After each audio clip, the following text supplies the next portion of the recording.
இந்த வாரமும் nomination free பாஸை ஆண்கள் அணி தட்டி தூக்கியிருக்காங்க. ஆனால் அதில் ஒரு சில குளறுபடிகளும் இருக்கு.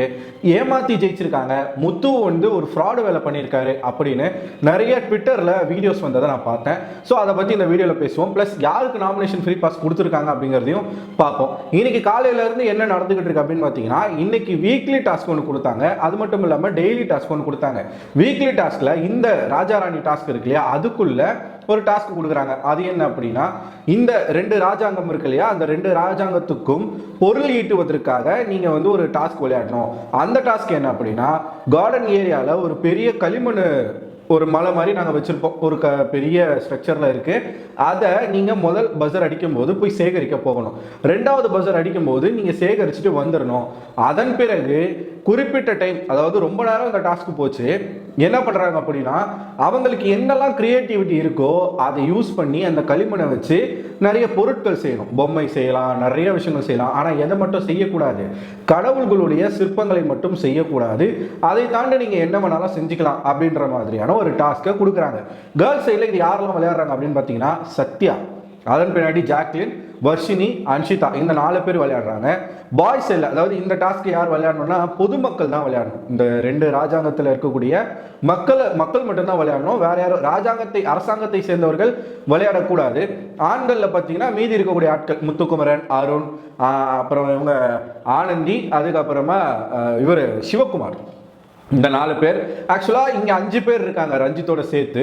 பெண்கள் அந்த இடத்துல ஒரு கோரிக்கை வச்சாங்க, இங்கே 4 பேர் தான் இருக்கும், அங்கே நீங்கள் 5 பேர் இருக்கீங்க, இது சமமான போட்டியாக இருக்காது, என்ன பண்ணுறது அப்படின்னு கேட்கும்பொழுது பிக் பாஸ் கிட்ட இந்த கோரிக்கையை வைக்கிறாங்க. அவர் என்ன சொல்லிட்டாருன்னா, விதிமுறைகளுக்கு உட்பட்டு நீங்கள் என்ன செய்யணுமோ செஞ்சுக்கோங்க, என்கிட்ட கேட்காதீங்க அப்படின்னு சொல்லிட்டார். ஸோ அதன் பின்னாடி பெண்கள் வந்து, நாங்கள் 4 பேர் தான் இருக்கோம், ஸோ நீங்கள் 5 பேர் இருக்கீங்க, நீங்கள் 4 பேர் தான் கலந்துக்கணும் அப்படின்னு அவங்க ஒரு கோரிக்கை வைக்க, இதுக்கு முன்னாடி டாஸ்கில் இந்த மாதிரி நாங்கள் பண்ணோம், அது மாதிரி நீங்கள் பண்ணுங்க. ஏன்னா ஆரம்பத்தில் ரவீந்தர் சாரும் அதுக்கப்புறமா அருணும் வெளியில் போனப்ப அங்கே கேர்ள்ஸ் வந்து ஃபுல் ஸ்ட்ரென்த்தில் இருந்தாங்க, பாய்ஸ் வந்து கம்மியாக இருந்தாங்க. அப்போ டாஸ்க்னு வரும்போது அங்கே வந்து எத்தனை பேர் இருக்காங்களோ இங்கே அத்தனை பேர் தான் கலந்துக்கிட்டாங்க. ஸோ அதை வந்து இங்கே நினைவு கூறி அதை வந்து அவங்கள கன்வின்ஸ் பண்ணி அந்த விஷயத்த பண்ணிட்டாங்க. ஸோ 4 பேர் கலந்துக்கிறாங்க, இங்கே 4 பேர் கலந்துக்கிறாங்க. இந்த டாஸ்க் கிட்டத்தட்ட மதியானம் வரைக்கும் நடக்குது. காலையில் ஆரம்பிச்சு நீங்கள் சத்யாவை பார்த்தீங்கன்னா, அப்படியே பாதி களிமண்ணை தூக்கிட்டு வந்துட்டார் மனுஷன். சத்யா வந்து ஒரு குறிக்கோளோட வந்திருக்காரு. என்னன்னா, நான் என்னோட இண்டிவிஜுவல் கேமை இங்கே ஆடணும், நான் என் டீமுக்காக நான் ஆட மாட்டேன்றதை சொல்லிட்டு தான் வந்திருக்காரு. ஸோ சத்யா ஒட்டுமொத்தமாக ஆண்கள் வெர்சஸ் சத்யா அப்படின்ற மாதிரி தான் அவர் விளையாடுறாரு. பயங்கரமான ஒரு கேமாக இருந்துச்சு. ஸோ இவங்களால என்ன செய்ய முடியுமோ அதெல்லாம் செஞ்சு வச்சிருக்காங்க. பாய்ஸ் சைடில் என்னெல்லாம் செய்ய முடியுமோ அவங்க செஞ்சு வச்சிருக்காங்க. ஆனால் பாய்ஸ் சைடில் செஞ்ச சில பொருட்கள் நல்லா இருக்கு. ஒரு பறவை மயில் மாதிரி ஒன்று அருண் பண்ணாரு. அப்புறம் கோட்டை மாதிரி ஏதோ ஒரு ஸ்ட்ரக்சர்லாம் பண்ணிக்கிட்டு இருக்காங்க. இந்த சைடு கிரீடம்லாம் பண்ணி வச்சிருக்காங்க, நிறைய விஷயங்கள் பண்ணியிருக்காங்க. அதனுடைய ரிசல்ட் என்னன்றது தெரியல. அந்த டாஸ்க் வந்து நாமினேஷன் ஃப்ரீ பாஸுக்கான 2வது டாஸ்க். என்ன அப்படின்னு பார்த்தீங்கன்னா, இது நம்ம மூளை சம்பந்தப்பட்ட ஒரு கேம். உலக வரைபடம் மேப் வந்து வச்சிருக்காங்க. அதில் ஒரு கிட்டத்தட்ட ஒரு 20 நாடுகளுடைய பெயர்கள் வந்து இருக்கு. அந்த நாடுகளின் பெயர்களை கரெக்டாக அந்த இடத்துல பொருத்தணும். ஆண்கள் அணியில இருந்து தீபக் மற்றும் சிவகுமாரன் வராங்க. பெண்கள் அணியிலிருந்து மஞ்சரி மற்றும் வர்ஷினி அவர்கள் வராங்க. நடுவராக 2 பேர் ஒரு டீமுக்கும் சரி பார்க்கிறதுக்கு. ஸோ யார் இந்த சைட்லேருந்து வராங்கன்னு பார்த்தீங்கன்னா, சௌந்தர்யா பெண்களுக்காக வராங்க. இந்த பக்கத்தில் இருந்து ஆண்களுக்காக ஆனந்தி அவர்கள் வராங்க. ஸோ இந்த டாஸ்க் வந்து நல்லாவே போகுது. இதில் தீபக் கொஞ்சம் கிளவராக இருக்காரு, சிவகுமாரனும் கொஞ்சம் கிளவராகவே இருக்காரு. கேர்ள்ஸ் வந்து இன்னும் கொஞ்சம் சூஸ் பண்ணி அனுப்பியிருக்கலாம், அவங்க வந்து ஒரு தப்பு பண்ணிட்டாங்க. என்ன நடக்குது அப்படின்னு பார்த்தீங்கன்னா, ஆண்கள் 17 நாடுகளை கரெக்டாக வச்சு அவங்க வின் பண்ணுறாங்க. பெண்களால் 11 நாடுகளை மட்டும்தான் கரெக்டாக அங்கே வைக்க முடிஞ்சிருக்கு. ஸோ 2 கேம்லையும் தொடர்ச்சியாக வின் பண்ணி இந்த வாரமும் மீண்டும் ஆண்களுக்கு தான் அந்த நாமினேஷன் ஃப்ரீ பாஸ் அப்படிங்கிறது போயிருக்கு. அதன் தொடர்ச்சியாக அவங்க வந்து நாமினேஷன் ஃப்ரீ பாஸை யாருக்கு இந்த வாரம் கொடுத்து காப்பாற்றிருக்காங்க அப்படின்னு பார்த்தீங்கன்னா, சிவகுமார் அவர்களுக்கு. சிவகுமாருடைய பர்ஃபார்மன்ஸ் கொஞ்சம் கொஞ்சமாக அதிகரிச்சுட்டே வருது. ஆனால் என்னன்னா, அவர் டாஸ்கில் மட்டும்தான் இன்வால்மெண்ட்டாக இருக்காரு, என்டர்டைன்மெண்ட் பண்ணுறதுல இன்வால்மெண்ட்டாக இருக்காரு. ஒரு ஆர்குமெண்ட், ஒரு டிபேட்னு ஒன்று வரும்போது அங்கே வந்து அவர் கலந்துக்கிறதாவோ இல்லை, எதுவுமே பேச மாட்டாரு, ரொம்ப சைலண்டாக இருக்காரு. அதனால மக்களுக்கு அதுதான் தேவை. நீங்கள் வந்து என்ன டாஸ்க் விளையாடுறீங்க, எப்படி விளையாடுறீங்கலாம் தேவை கிடையாது. ஒரு பிரச்சனை ஒன்று நடக்கும்போது நீங்கள் வாய்ஸ் அவுட் பண்ணுறீங்களான்றத மக்கள் வந்து முக்கியமாக நோட் பண்ணுவாங்க. அது அவருக்கு தெரியல போல. அவர் தான் இந்த வாரத்தில் ஆக்சுவலாக போக வேண்டியது. ஆனால் கடைசி நேரங்களில் அவருக்கு வாக்குகளும் கொஞ்சம் அதிகமாக வந்திருக்கு. அதனால் இந்த வாரம் நம்ம ஆசைப்பட்ட ஒரு விஷயம் நடக்க போகுது.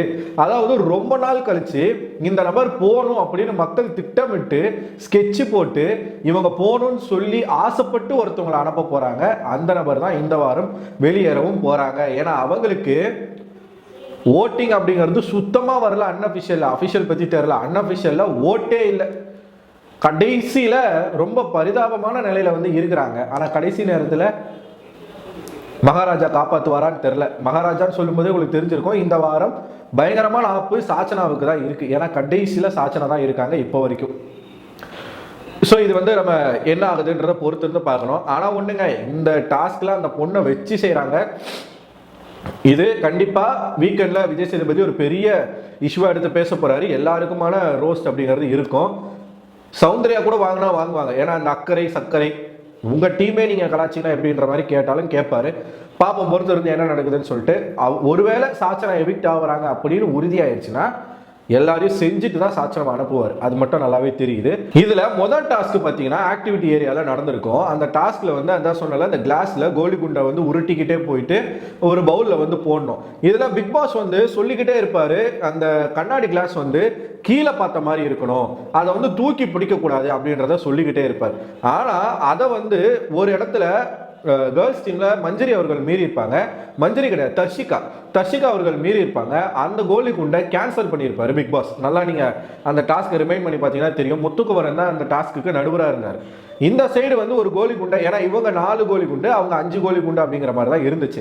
இந்த 4 கோலி குண்டுல தர்ஷிகா போட்ட ஒன்றை வந்து கேன்சல் பண்ணதுனால 4, இல்லைன்னா அந்த கேம் வந்து டையா மாதிரி இருக்கும்.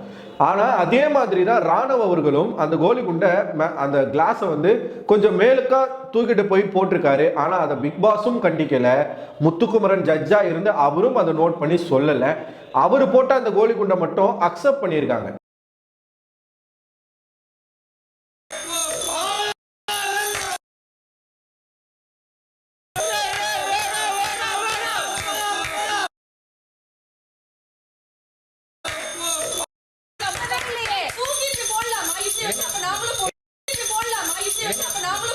மேல வரல, நான் பாத்துக்கிட்டு தான் இருக்கேன். மேல வரல, இல்ல மேல வரல, நான் பாத்துக்கிட்டு தான் இருக்கேன். மேல வரல, ஓகே, இல்ல மேல வரல, நான் பாத்துக்கிட்டு தான் இருக்கேன். மேல வரல. இது ஒரு வீடியோல வந்து நிறைய பேர் வந்து அதை பத்தி வந்து பேச ஆரம்பிச்சிருக்காங்க. ஸோ இதனால என்ன நடக்குது அப்படின்னு பார்த்தீங்கன்னா, ஆண்களுக்கு ஃபேவராக பிக் பாஸ் அவர்கள் வந்து செயல்பட்டு இருக்காங்க. இது முத்துக்குமரன் செஞ்ச ஒரு ஃப்ராடு வேலை அப்படின்ற மாதிரி முத்துக்குமரனை இப்போ நிறைய பேர் சோஷியல் மீடியாவில் எப்படி வந்து நியாயம் தர்மம்னு பேசக்கூடிய முத்துக்குமரன் எப்படி வந்து பண்ணுறாரு பாருங்க அப்படின்ற மாதிரி முத்துவை வச்சு செஞ்சுக்கிட்டு இருக்காங்க. அந்த வீடியோவை நான் போடுறேன், அதை பார்த்துட்டு நீங்கள் ஒரு கன்க்ளூஷன்ஸ்க்கு வாங்க.